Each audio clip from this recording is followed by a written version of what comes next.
Bonjour Sophie. Bonjour Reynald. Merci d'avoir accepté de venir sur ma chaîne. Merci de m'avoir invité surtout. Bon, alors moi, comme je suis un médium ancien, très ancien maintenant, j'aime bien aller à la rencontre des nouveaux. C'est pour ça que je me suis permis de vous inviter. Quelle bonne idée. Pour donner un autre regard sur la médiumnité, parce qu'il y a beaucoup de légendes, il y a beaucoup de choses qui ne me conviennent pas, et je pense qu'avec les nouveaux médiums, ils sont un peu détachés de tous les vieux principes de la médiumnité. Donc, je voudrais savoir, l'enfance, comment ça s'est passé? Vous aviez déjà des capacités, des choses comme ça? Alors oui, j'avais déjà des ressentis très forts. J'ai déjà vu mon arrière-grand-mère à côté de moi alors qu'elle était décédée depuis peu, des choses comme ça, mais je n'avais pas l'impression que c'était anormal en fait. Pour moi, c'était pas des... Tout le monde le voyait en fait, c'était pas anormal. Donc oui, j'ai toujours eu des amis imaginaires, voilà, des voix dans ma tête, on va dire ça comme ça. Ouais. Toujours gentille, toujours bienveillante. Donc pour moi, c'était normal en fait. Ok. Donc, ça n'a pas posé de problème? Jamais. Même Non, avec, jamais. même avec les parents, tout ça, Non. vous parliez? Ben, j'en parlais pas en fait. Parce que du fait, pour moi, c'était normal. Donc j'en ai jamais discuté, parlé avec personne. Ah, mais c'est bien. Mais en plus, c'est tout à fait normal. C'est anormal pour les autres, mais pour nous, c'est normal. Et à l'adolescence, comment ça se passe? Alors, à l'adolescence, c'était encore plus fort parce que j'ai, comment dire, testé l'écriture automatique, Ah, qui en fait pour moi c'était un jeu. C'était tellement pas sérieux tout ça que voilà, c'était un jeu. Donc je faisais ça avec mes copines. C'était vraiment un jeu. C'était pas, enfin, je le conseille vraiment à personne de faire ça comme un jeu. Et du coup, ça s'est amplifié, amplifié, amplifié jusqu'à avoir des mauvaises expériences. Euh, où un jour je me suis vraiment retrouvée comme, je sais pas l'expliquer, c'est très particulier, comme coincée sur mon lit comme si j'étais paralysée en fait, avec comme si on essayait de me, je ne sais pas exactement ce qu'on me disait, mais c'est très particulier à expliquer.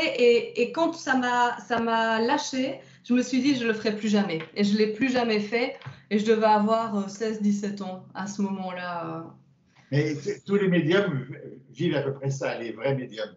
Ce que vous avez vécu là, je l'ai vécu aussi, donc c'est normal. Donc l'adolescence, normal, il n'y a pas eu de choses particulières. Non, tout à fait normal. C'est moi qui les cherchais plutôt. Ça venait plus à moi comme quand j'étais enfant, où j'avais des conseils toujours sous forme de leçons. C'était plutôt, c'est moi qui les cherchais, donc automatiquement, c'était pas les bonnes énergies non plus, je pense. Et c'était plus fort, mais pas en bon sens. Et la famille à cette époque-là?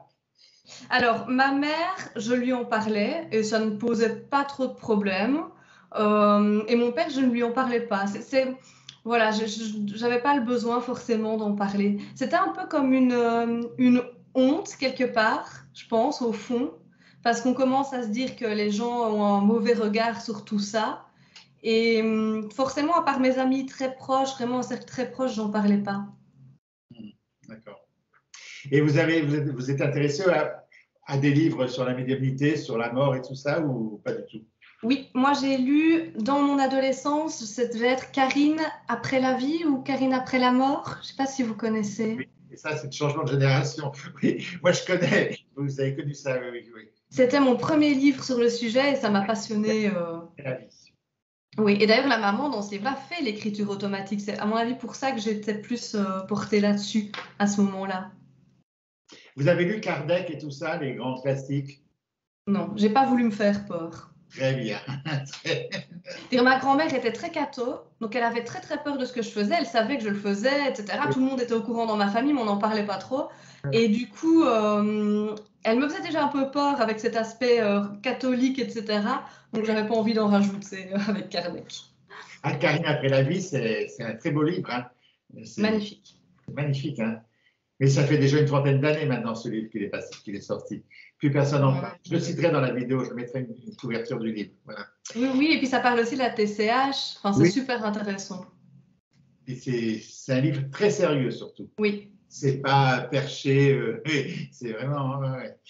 Et après, alors, est-ce que vous avez eu des doutes dans votre parcours entre 16 ans et aujourd'hui? Vous avez eu des doutes quand vous faites de la médiumnité, quand vous recevez des gens ou quand vous donnez un contact?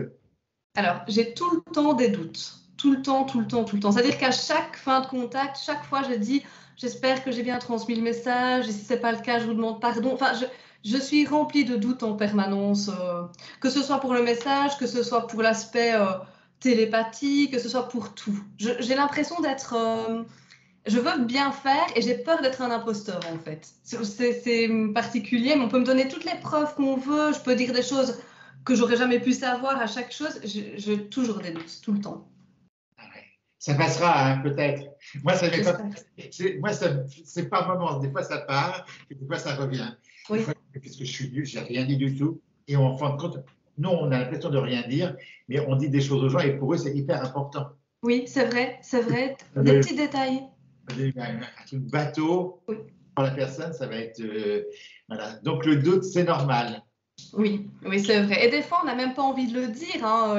Il y a pas longtemps, il y a une dame, c'est toujours la guerre, la guerre, la guerre. Et les personnes âgées, évidemment, elles parlent de la guerre. Donc, je le dis pas, je passe à côté. Et puis, à la fin, je dis, mais elle me parle tout le temps de la guerre, la guerre, la guerre. Est-ce qu'elle parlait de la guerre? Puis, elle me dit, bon, elle a vécu la guerre, c'est vrai, mais c'était surtout son nom de famille, son nom de jeune fille, la guerre. Et, Et moi, je le disais pas en me disant, ouais, voilà. ouais. Ça m'est arrivé, ça aussi, des choses comme ça, où je ne trouvais pas utile de le dire, et la personne, elle attendait que ça, quoi. C'est ça, c'est juste. Des fois, ça m'est arrivé qu'un nom de famille, le nom de famille était Thomas. Et donc, je dis à la personne, votre prénom c'est Thomas, elle me disait non. C'est. Et au bout d'un quart, et c'est mon nom de famille. Mais elle attendait que je lui dise que c'était mon nom de famille. Oui, c'est vrai que les gens ont parfois beaucoup d'attentes. Vous vous êtes installé à votre compte, vous consultez, comment ça se passe? Oui, oui, oui, donc ça fera 2 ans demain que j'ai un petit bureau où je reçois les gens. D'accord, ok. Alors maintenant, on va attaquer ce fameux guide.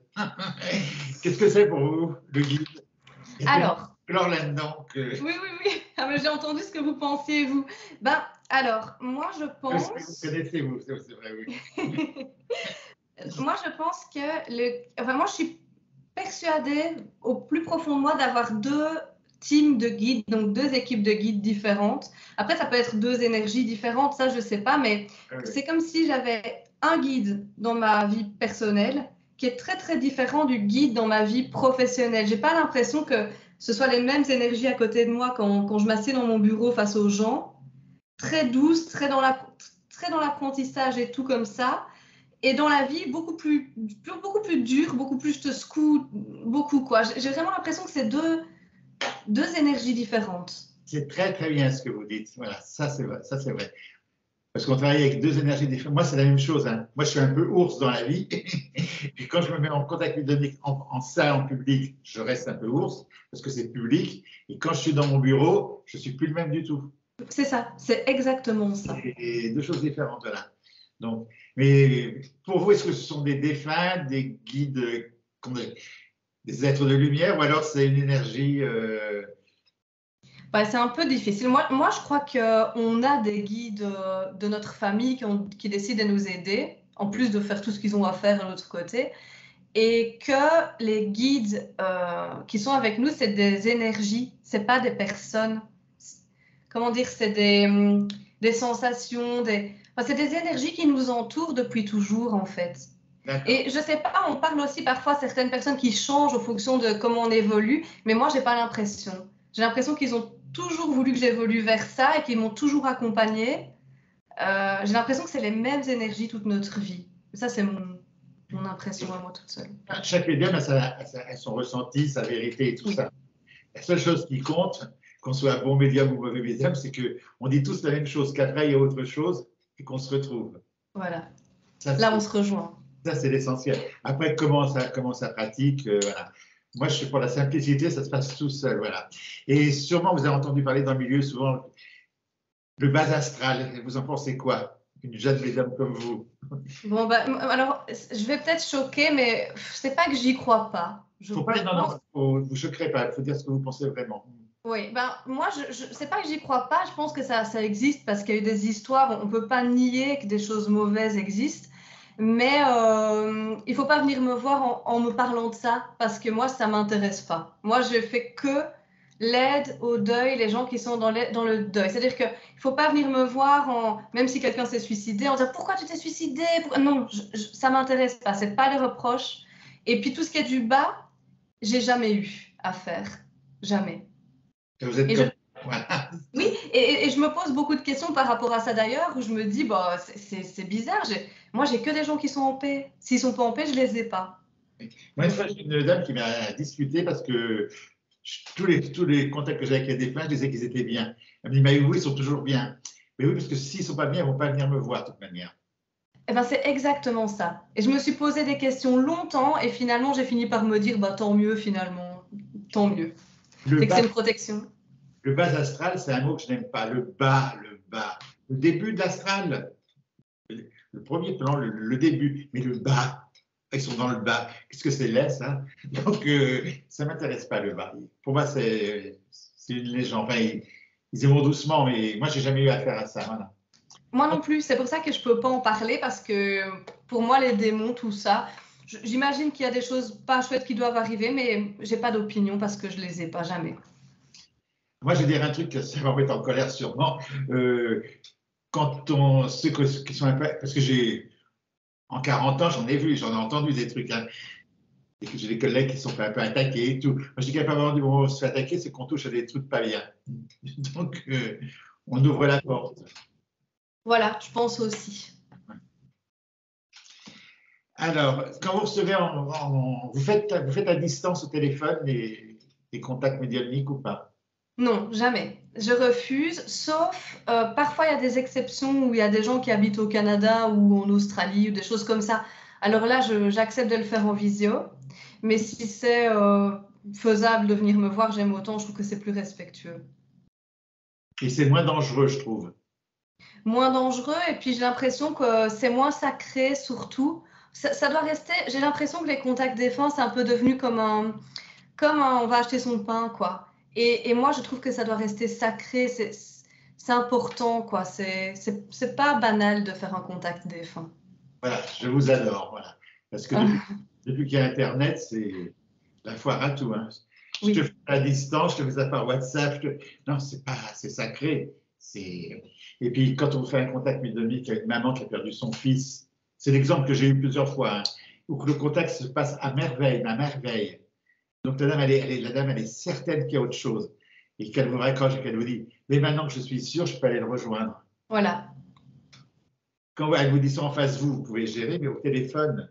Puis c'est comme prendre ses rendez-vous soi-même, je trouve ça important parce que ça n'arrive pas souvent, mais à des gens, on se dit on peut pas, c'est pas le moment. Ça va leur faire plus de mal que de bien.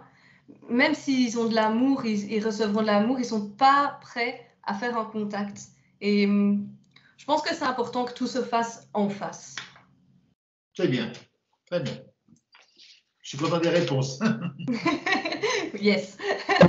La jeune génération, il y a des farfelus quand même. Hein. Oh là là, Et puis même sans ça, les réductions, les soldes de contact défunt, moins 50% ce mois-ci, c'est...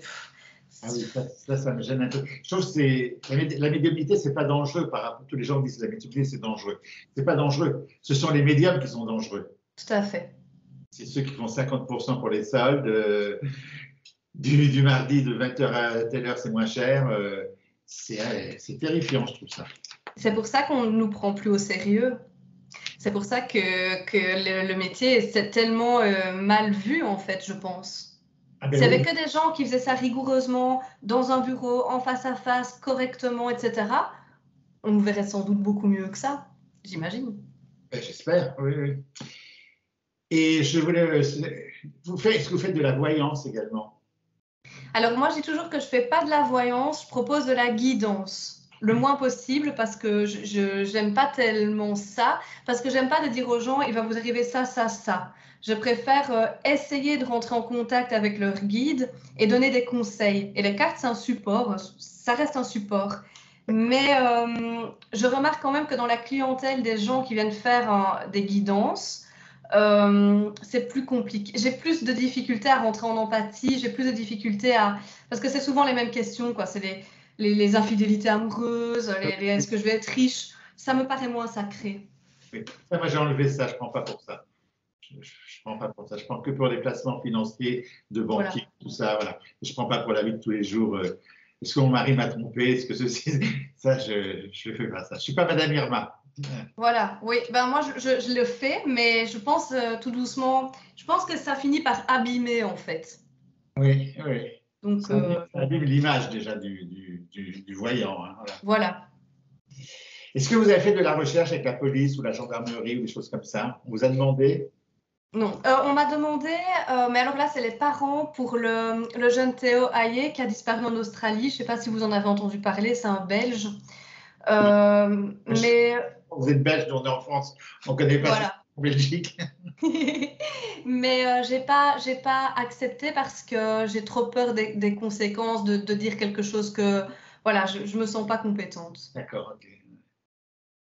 Ça viendra peut-être un jour.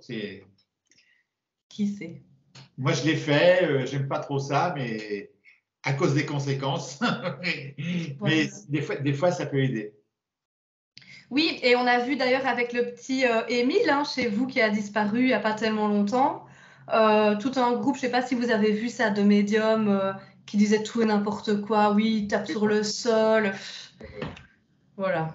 Ça, c'est les médiums TikTok, hein, Internet et tout ça. Hein, Le mal que ça nous fait, c'est terrible, moi je trouve. c'est affreux, ça. Hein. Et puis par rapport, alors, j'entends souvent les questions, est-ce que vous vous protégez? Non. Non, parce que ça dépend. Et il y a des fois, je sens le besoin, voilà, d'allumer une bougie. Bah, moi, j'aime bien Saint-Michel, voilà. Mais c'est rare. Je le fais pas parce que je me sens pas attaquée en fait. Donc. Et vous ne serez jamais attaqué. Hein. Il n'y a pas de raison Voilà. d'attaque. Hein. Après, on est fort pollué par ça. Il faut brûler de la sauge, il faut faire ci, faire ça. Mais non, moi, je ne le fais pas. Moi, je ne brûle plus de sauge, je ne brûle plus d'encens parce que je me rends compte que ça faisait beaucoup de poussière. Et quand j'ai nettoyé mon ordinateur était pollué de poussière. Et le gars m'a dit, mais vous fumez tant que ça? Non, c'est la fumée des encens et tout qui rentre dedans. Donc, j'envoie des pensées énergétiques. Et ça, pour moi, ça suffit largement. Quoi. Je pense que quand on fait le bien, il y a quelle est la raison que quelqu'un nous veuille du mal? C'est ça, la même discussion que le bas astral, c'est. Voilà. Moi, je n'y crois pas. Parfait. Je suis d'accord avec vous. Vous allez faire des conférences publiques ou pas? On m'a proposé, j'en ai déjà fait par le passé et j'ai arrêté parce que c'est devenu un peu, malheureusement, un peu les bêtes de foire, quoi. C'est devenu un petit peu un fouillis de tout, donc j'ai arrêté. Et on m'a reproposé pour une association. Alors, sans doute que je vais continuer à en faire un petit peu, mais je vais faire attention où je vais. Voilà. Il faut faire attention. Voilà. Les associations spiritualistes, ça a poussé comme des gens, il y en a partout. Donc, il faut faire attention. Voilà, pas être associé à des choses que j'ai pas envie d'être associé. Ah ben, Sophie, je suis très content de cet entretien. Et moi aussi. Donc, j'allais vous poser les livres de Kardec, vous ne les avez pas lus, mais c'est bien. Tout le folklore dans le métier, mais vous avez répondu oui, c'est bien. Voilà. Donc maintenant, je vais vous poser 2 questions hors sujet. Oui. C'est un peu pour démystifier les médias, parce que les gens pensent toujours qu'on est des gens un peu particuliers, un peu super-humains. Non, on est des gens normaux qui sont malades, qui mangent. Alors, je vais vous poser des questions. Il y a 2 questions, vous avez le droit qu'à un seul joker, il faut répondre aux 2, mais vous pouvez éviter de répondre si vous voulez, je veux bien. D'accord. Quel est le bruit ou le son que vous ne supportez pas? Les grincements de dents. Bien.